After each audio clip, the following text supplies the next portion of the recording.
What are the major trends in the sector that are popping up that investors need to be paying attention to? Jay Martin, CEO of Cambridge House, is here to discuss just that. Jay, welcome to the show. It's not often I get to speak with another fellow interviewer, somebody as good as yourself. So it's a pleasure speaking with you today.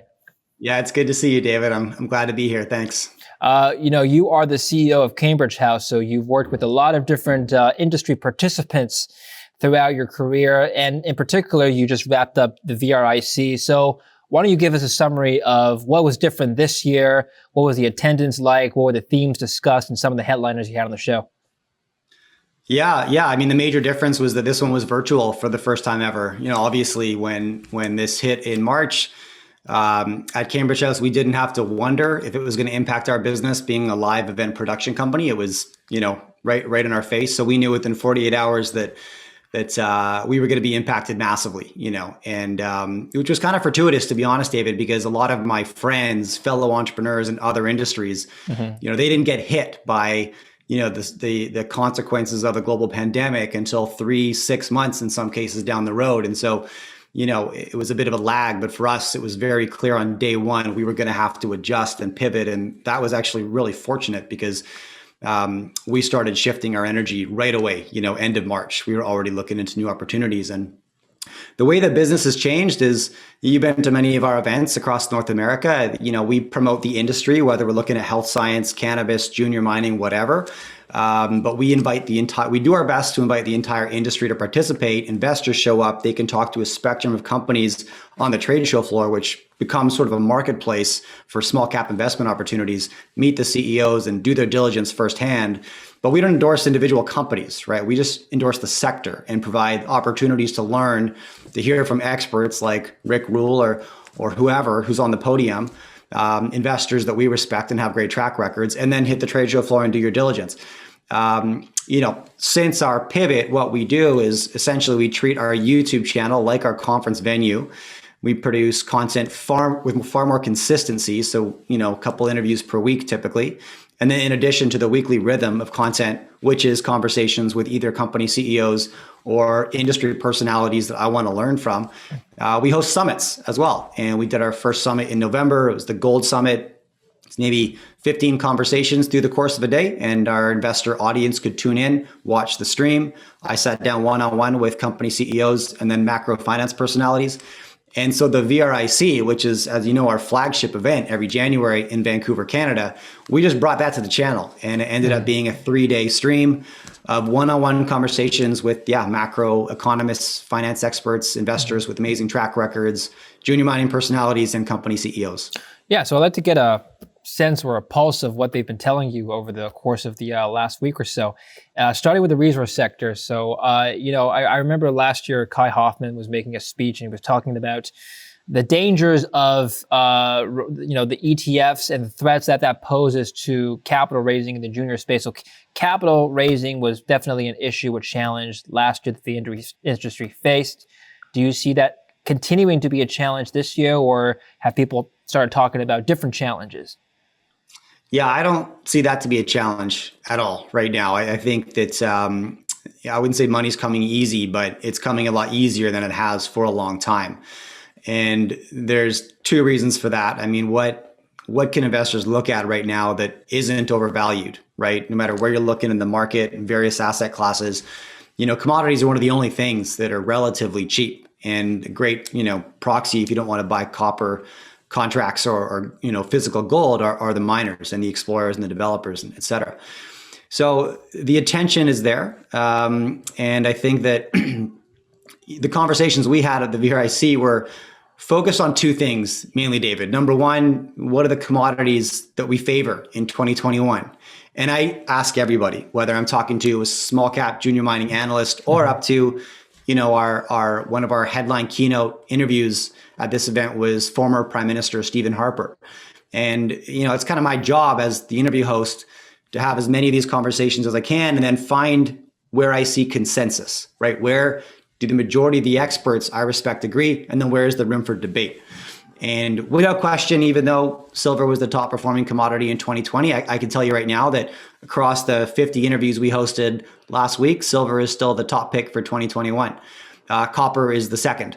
And there's a variety of reasons for that, but the main one is the renewable energy investment that's going to come on the back of the Biden presidency, the Democrats owning the Senate and being able to push forward to begin $400 billion towards converting the U.S. to renewable energy. And as E.B. Tucker said, that's just the appetizer of what's to come down the road. So that was the primary theme. The second theme that we covered was sort of guiding investors. As you know, like when a junior mining market begins to heat up, the money does become easier. And one of the consequences of that is that companies that may not deserve your dollars end up with them, and the maybe management teams that haven't performed in the past, they're able to finance and promote deals. And what this means for investors is that as the market heats up, there's more landmines to step on. And so, in a good market, there's actually more risk if you're not careful, because promotions, your newsfeed, your deal flow gets polluted with all kinds of stuff that might not be in your best interest. So you have to be extra vigilant. And that was a lot of the conversations that we had. Okay. Now, what about gold? You mentioned base metals and silver. What's the sentiment on gold? Is that still positive, or is that more neutral this year, given everything else you've just discussed? So at this show, it was still overwhelmingly positive. And you just look at the macro storm, whether you're looking at currency debasement, possible inflation, global instability, a frothy U.S. market that's probably going to correct again, whether as dramatically as it did last spring, but that music's going to stop eventually. And when it does, there'll be a liquidity crisis, and then people will, there's a trend, I know you see it, people moving from financial assets to hard assets, and gold's been a major benefactor of that. And once again, across the roster of gurus that we had on the show over the last 2 weeks, they expect that to continue being the case. Absolutely. I don't know if you had a chance to speak with your attendees at all. You mentioned you had 24,000 attendees, but I wonder if there's any disconnect at all between the retail investors attending the conference and the experts you've had on. Were there any disagreements between the two groups on anything, any assets, any outlooks on the economy? Yeah, the debate. So there's a live chat, and I'm super active in it during our events. It's really fun, actually, because we get our gurus, our speakers to participate as well, so the investors can interact like they would at a show. Company CEOs hop in the chat, and everybody can communicate. And as a consistent theme over the course of 3 days was the Bitcoin and gold debate, right? Okay. It just didn't stop the whole time. It was, and it's people get quite evangelical on either side of that conversation, and so it's quite a spirited debate, and that would be the core area of disagreement, I would say, that I see in the marketplace right now. What are their stances? What's the disagreement about? That the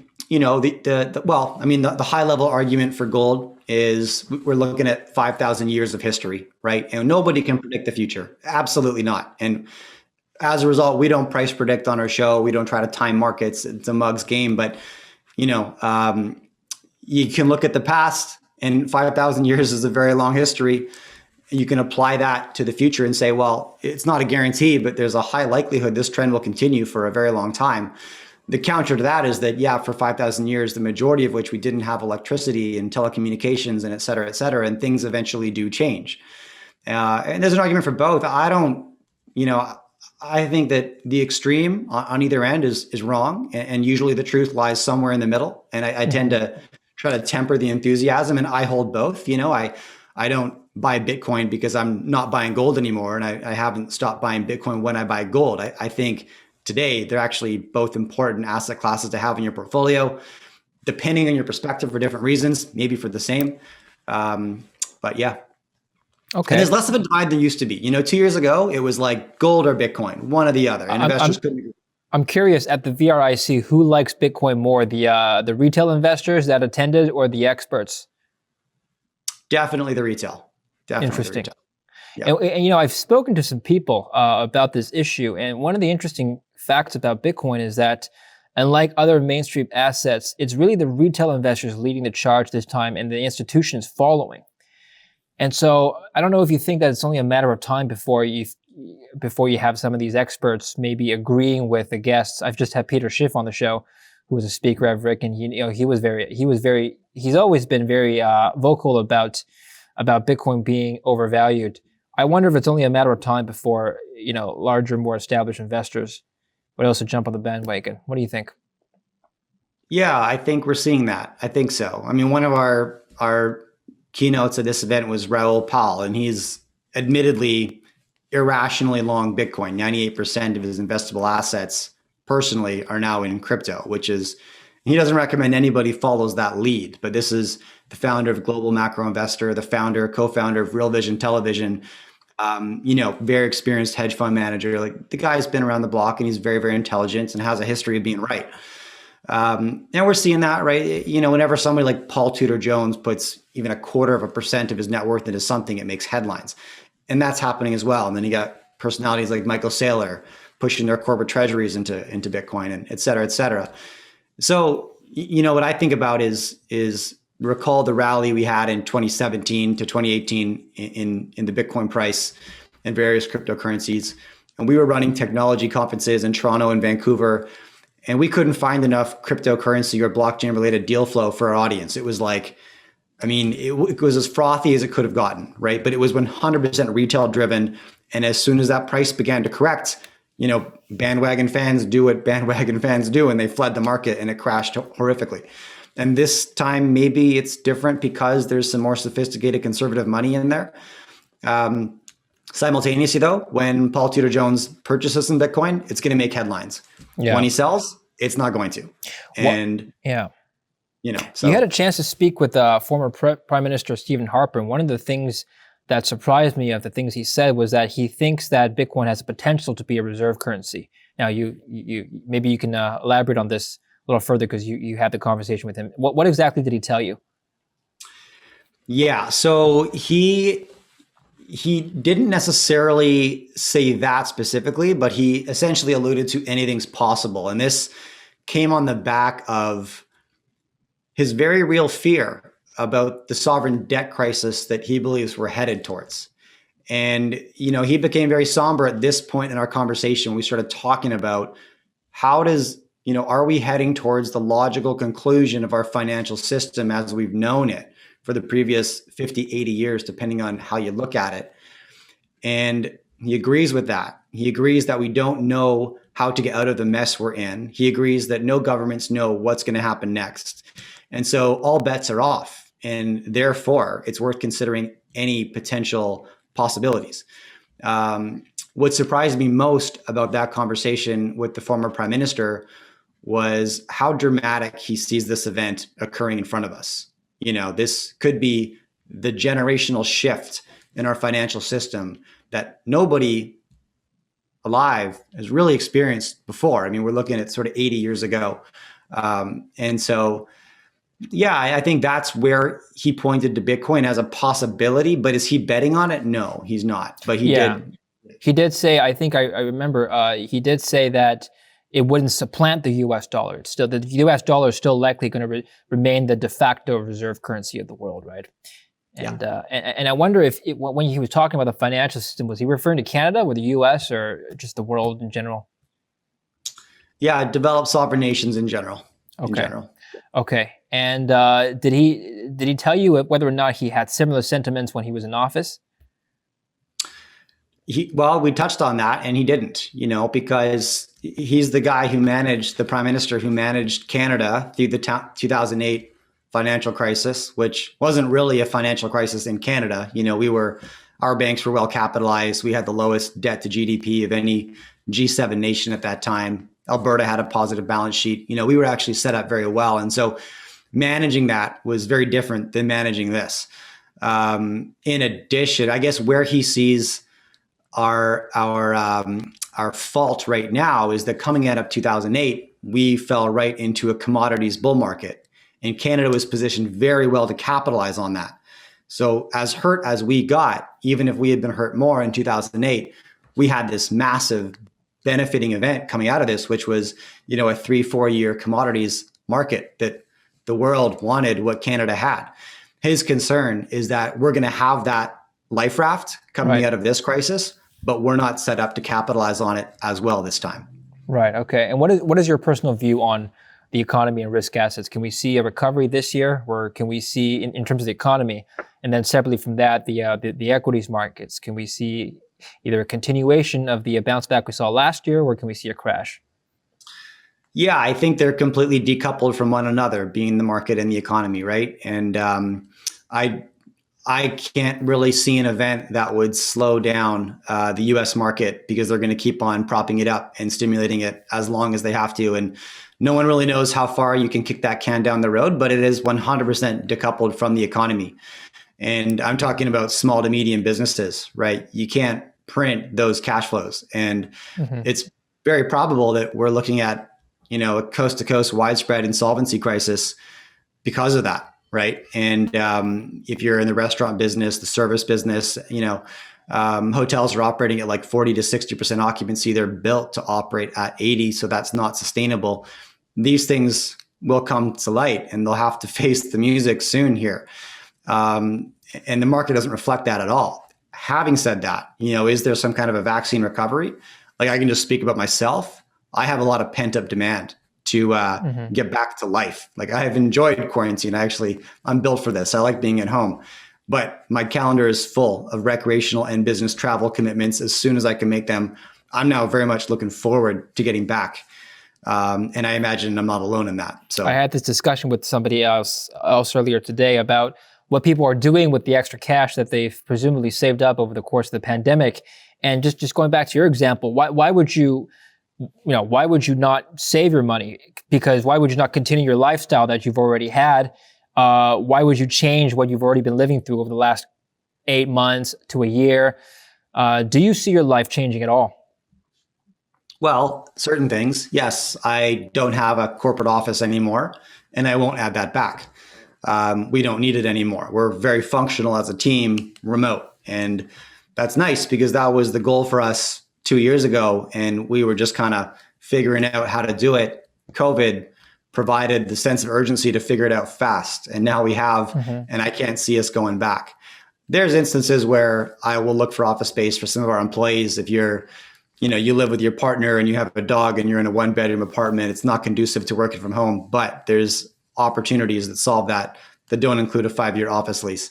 Having said that, on a personal level, I like to travel and I like to go to events like I do, David. I attend a lot of conferences Hmm. internationally, both just as a student. I like to learn. I like to be in the room and hear from people Hmm. face to face. The relationships are important too, but it's a combination of the experience, the learning, and the connections you get along the way. And for me, yeah, I'm looking forward to getting back to that. Okay. Well, finally, let's talk about Cambridge House now. What are your plans for Cambridge House as you carry through the recovery, the end of the pandemic, hopefully? What's next? Well, I love what we're doing now. And even when we get green lighted to run physical events again, we won't stop what we've pivoted into, which is the weekly and weekly content and then monthly summits on the channel, just because it's so much fun. Hmm. I mean, I'm an investor first, Hmm. right? And that's the reason why we do everything else. And I'm trying to improve the performance of my portfolio. I'm trying to identify blind spots that compromise my decision making. And the content we create is the best opportunity for me to move the needle on those two things. Because if I get excited about an investment idea, the first thing I do is shortlist the CEOs. I'm a very people-driven investor. You got to play the hand you're dealt. I have conversations for a living, so I get the people, right? And I play that hand. I'm very people-driven, so I'll shortlist the CEOs that I feel most bullish on based on their track record, based on their supporting cast of executives and the directors, based on the shareholders they've attracted to the deal. And then once I've got my shortlist, I'll take my investment idea to the macro thought leaders that come on the show. And then I'll stress test it with them. And they can say, yeah, you're absolutely right to be bullish on renewable energy, but you're 10 years too early. And here's why. Or you're right on the money, or you're late, or whatever. But, so that's what the content does for me as an investor. That's what the content does for our audience. I think that's why we've onboarded, a large population of investors, because I'm a retail investor just like my audience. And I'm just trying to find the best path forward, maximize returns, reduce risk, et cetera. So we never give that up because it's become too valuable and we love it Hmm. too much. Having said that, we will get back to physical events when we get the green light. And the first opportunity to do so will probably be a boutique event that we run in Las Vegas every June. Hmm. It's part of our Pangea Club, which is our sort of high net worth investor base. Hmm. And my thoughts are that's going to be our first opportunity. All right. Well, continued success. And I look forward to seeing more of your interviews. They're very entertaining, very educational. So thank you very much. Also yours, David. I really appreciate it. Thanks, man. Thanks for being on the show. Thank you for watching Kitco News. I'm David Lynn. Stay tuned for more.